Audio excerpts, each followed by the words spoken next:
प्रिय विद्यार्थियों, education planet channel Nohar पर आपका स्वागत है।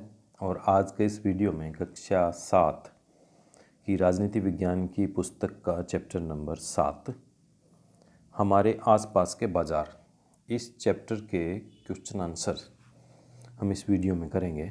तो स्टार्ट करते हैं प्रश्न नंबर 1 से। पहला प्रश्न है, एक फेरी वाला किसी दुकानदार से कैसे भिन्न होता है। फेरी वाला आप जानते हैं, जो घूम घूम कर सामान बेचता है गलियों में, मोहल्लों में, इधर उधर, वो फेरी वाला होता है। तो एक फेरी वाला किसी दुकानदार से कैसे भिन्न है। तो इसका उत्तर है, ये निम्न बातों में एक फेरी वाला किसी दुकानदार से भिन्न होता है। जैसे नंबर 1, एक दुकानदार के पास में पक्की दुकान होती है, जबकि एक फेरी वाले के पास अपना सामान बेचने के लिए कोई पक्की दुकान नहीं होती। वह गलियों में घूम घूम कर अपना सामान बेचता है। दूसरी बात, एक दुकानदार के पास कई तरह के सामान अधिक मात्रा में होते हैं, जबकि एक फेरी वाले के पास में सीमित मात्रा में सीमित सामान होता है और कम मात्रा में होते हैं।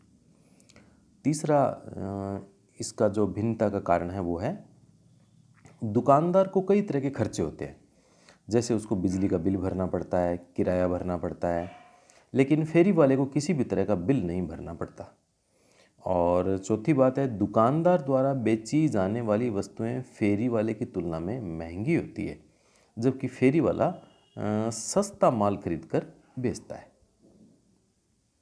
और एक और भी कारण है, वो है, एक दुकानदार एक ही जगह पर अपनी पक्की दुकान में सामान बेचता है, जबकि एक फेरी वाला गलियों में घूम घूम कर अपना सामान बेचता है।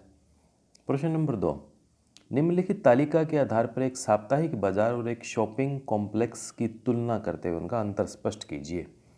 और कौन से बिंदुओं में तुलना करनी है हमें। एक तो साप्ताहिक बाजार, शॉपिंग कॉम्प्लेक्स, और तुलना के बिंदु है बेची जाने वाली वस्तुओं के प्रकार, वस्तुओं का मूल्य, विक्रेता और ग्राहक।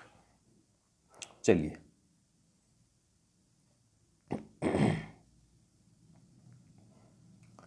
इसका उत्तर लेते हैं। सबसे पहले साप्ताहिक बाजार। तो साप्ताहिक बाजार में बेची जाने वाली वस्तुओं के प्रकार हैं राशन, कपड़े, सब्जी और बर्तन। वस्तुओं का मूल्य होता है कि कम सस्ता होता है। विक्रेता छोटे व्यापारी होते हैं और ग्राहक होते हैं गांव के लोग, आसपास के रहने वाले लोग। और शॉपिंग कॉम्प्लेक्स में जो बेची जाने वाली वस्तुओं के प्रकार होते हैं वो है ब्रांड वाले कपड़े, तैयार कपड़े, आइसक्रीम, बर्गर, पिज़्ज़ा, जूते, घरेलू इलेक्ट्रॉनिक सामान इत्यादि।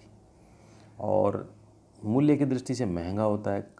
और खरीदार कौन होते हैं, बड़े तथा धनी व्यापारी खरीदते हैं। और ग्राहक कौन होते हैं, धनी लोग उसके ग्राहक होते हैं। तो ये साप्ताहिक बाजार और शॉपिंग कॉम्प्लेक्स में अंतर है। प्रश्न नंबर 3, स्पष्ट कीजिए कि बाजारों की श्रृंखला कैसे बनती है और इससे किन बातों की पूर्ति होती है। इसका उत्तर है, बाजारों की श्रृंखला थोक बाजार से शुरू होकर खुदरा बाजारों से मिलकर बनता है, जहां सीधे ग्राहकों को सामान बेचा जाता है, मिलकर बनी होती है। थोक तथा खुदरा बाजारों के बीच कई छोटे बड़े व्यापारी काम करते हैं। उदाहरण के लिए, एक खुदरा विक्रेता प्लास्टिक के सामान शहर के थोक विक्रेता से खरीदता है।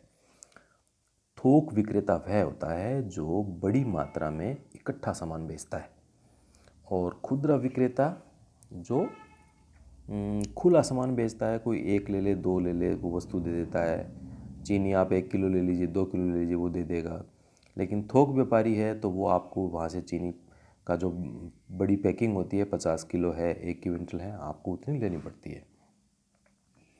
और दूसरा इसका जो बिंदु है वो है, बाज़ारों की यह श्रृंखला निर्माता और उपभोक्ता दोनों की बातों की पूर्ति करती है, क्योंकि न तो निर्माता उपभोक्ता को थोड़ी मात्रा में सामान बेचना पसंद करेगा और ना ही उपभोक्ता निर्माता से अधिक मात्रा में सामान लेना चाहेगा। अतः इन दोनों के बीच एक श्रृंखला बनाने के लिए थोक विक्रेता आदि की आवश्यकता होती है, जिससे बाजारों की एक श्रृंखला बनती है और दोनों के उद्देश्य पूरे होते हैं। प्रश्न नंबर 4, सब लोगों को बाजार में किसी भी दुकान पर जाने का समान अधिकार है। क्या आपके विचार से महंगे उत्पादों की दुकानों के बारे में यह बात सत्य है। उदाहरण देकर स्पष्ट कीजिए। उत्तर, हाँ, सभी लोगों को बाजार में किसी भी दुकान पर जाने का समान अधिकार है, चाहे यह महंगे सामान बेचने वाले शॉपिंग कॉम्प्लेक्स की दुकान हो या सस्ती चीज़ें बेचने वाले साप्ताहिक बाजार की कोई दुकान, कोई भी व्यक्ति वहाँ पर जा सकता है, सामान देख सकता है। यदि उसके पास में पर्याप्त पैसे हो तो खरीद भी सकता है। उदाहरण के लिए कविता और सुजाता मॉल गई। वे एक ब्रांड वाले कपड़े की दुकान पर गई। वहाँ किसी एक कपड़े की कीमत 200 रुपये से कम नहीं थी। यह कीमत साप्ताहिक बाजार के कपड़ों से 5 गुना अधिक थी। अतः उन्होंने कपड़ा नहीं खरीदा और वापस आ गई। उसने एक सस्ती दुकान पे कपड़ा खरीदा। 5वां प्रश्न है इसका, बाजार में जाए बिना भी खरीदना और बेचना हो सकता है, उदाहरण देकर इस कथन की व्याख्या कीजिए।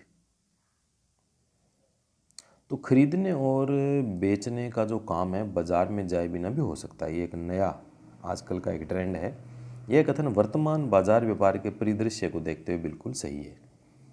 नई तकनीक के आगमन ने खरीद बिक्री के लिए बाजार में शारीरिक रूप से उपस्थिति की पारंपरिक अवधारणा को बदल कर रख दिया।